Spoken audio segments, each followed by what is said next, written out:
Assalamualaikum warahmatullahi wabarakatuh. Hai para pencinta catur dan para catur mania, selamat datang kembali di Legenda Catur Dunia. Sambil menunggu permainannya Magnus Carlsen di turnamen online chess champion tour seri ketiga kawan, insya Allah nanti malam kalau tidak salah admin, saya akan coba berikan game dari Magnus Carlsen lagi kawan. Dan lawannya sama seperti video sebelumnya, melawan Viswanathan Anand, tapi dalam event yang berbeda kawan, tahun 2014 di event Zurich Chess Challenge. Turnamen ini adalah turnamen mini kawan, turnamen bridge, hanya mengundang 6 pemain saja: Magnus Carlsen, Levon Aronian, Hikaru Nakamura, Fabiano Caruana, Viswanathan Anand, dan Boris Gelfand. Dan Carlsen memenangkan turnamen mini ini kawan dengan 2 kali kemenangan, 1 kali kalah, dan 2 kali remis. Ini adalah permainannya saat melawan Viswanathan Anand. Langsung kita ke atas papan.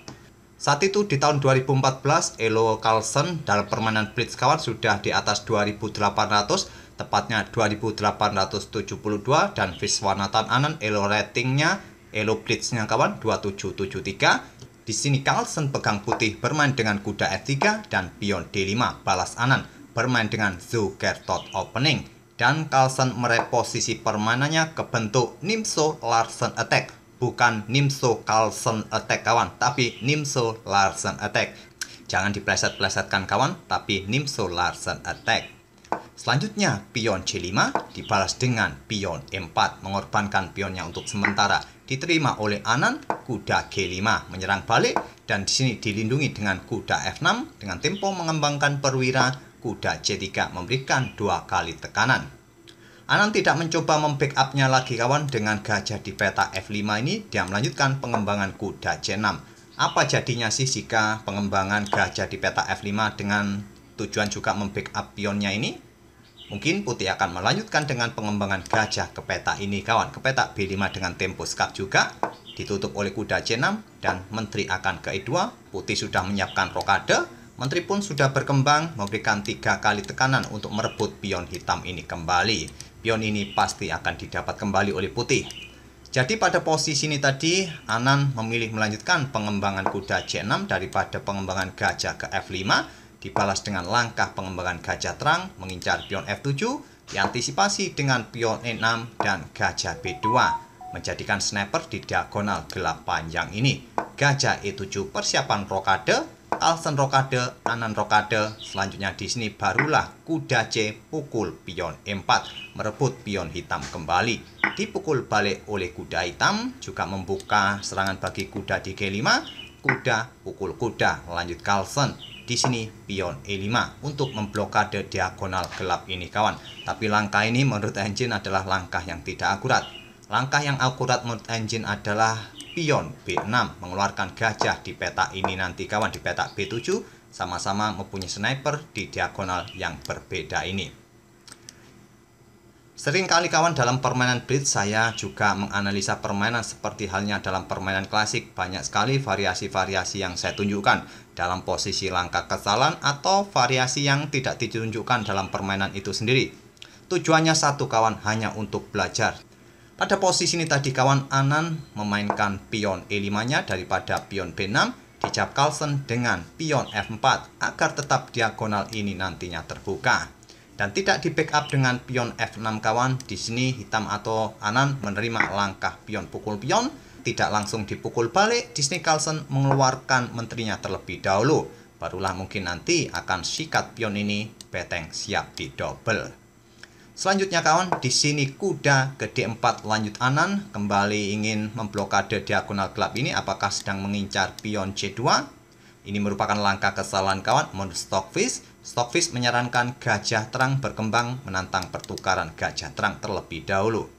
Anand sudah memainkan kuda ke D4, dibalas Carlsen membiarkan pionnya dipukul oleh kuda. Dia ambil pion hitam F4. Di sini dibalas dengan pion G6. Lagi-lagi kawan, langkah utama adalah gajah ke E6. Menteri bergeser ke E5, mendukung kudanya apakah melakukan skak nanti ataupun juga memberikan pressure bagi kuda di sini kawan. Dijawab dengan langkah pion B6, langkah kesalahan fatal kawan, ingin mengeluarkan gajahnya di sini mungkin. Langkah terbaik tadi tetap gajah keluar ke peta E6 kawan. Gajah terang ini cukup berbahaya, posisinya juga sedang mengincar pion F7 ini. Siap-siap beteng ini ditumpuk dan 3 kali tekanan pion F7 ini akan didapat nantinya dengan gajah serta 2 beteng putih. Carlsen membalas dengan langkah mendobel beteng di lajur F, memberikan 3 kali tekanan bagi pion F7 ini kawan, diantisipasi atau diblokade dengan gajah F5. Juga sedang mengincar kuda mungkin, gajah diusir dengan pion G4. Dan di sini Anand memutuskan untuk menarik mundur gajahnya. Diterima oleh Carlsen, dipukul balik oleh pion F. Tidak memukul balik menggunakan kuda, ini akan membuka diagonal gelap bagi dukungan menteri untuk melakukan ancaman skakmat 1 langkah. Jadi memukul menggunakan pion F, lajur F terbuka. Beteng pukul beteng lanjut Carlsen, dipukul balik dengan gajah. Kalau dengan menteri tentu saja dilanjutkan dengan beteng pukul menteri kawan. Ataupun pada posisi seperti ini, gajah akan pukul kuda terlebih dahulu. Oke, kita kembali ke langkah aslinya. Di sini dipukul balik oleh gajah dan Carlsen pada posisi ini bermain dengan kuda F6 skak. Di sini raja bergeser ke H8. Langkah kesalahan. Bergeser ke H7 mungkin yang ditakutkan adalah open skak. Kuda pukul pion H7 open skak. Raja bergeser ke E7. Jawaban terbaik daripada tadi menggeser raja ke peta H8. Tetap kawan, ancamannya adalah ancaman open skak dan 3 langkah berikutnya adalah skak mat. Tapi mungkin pada posisi ini kawan, kontrol waktu kedua pemain sudah mulai mepet. Mungkin hanya menyisakan beberapa detik saja.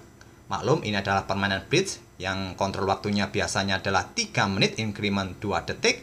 Di sini Carlsen melewatkan 3 langkah skak mat kawan. Dia bermain dengan pion C3 mengusir kuda. Dia kehilangan kesempatan untuk melakukan ancaman skak mat.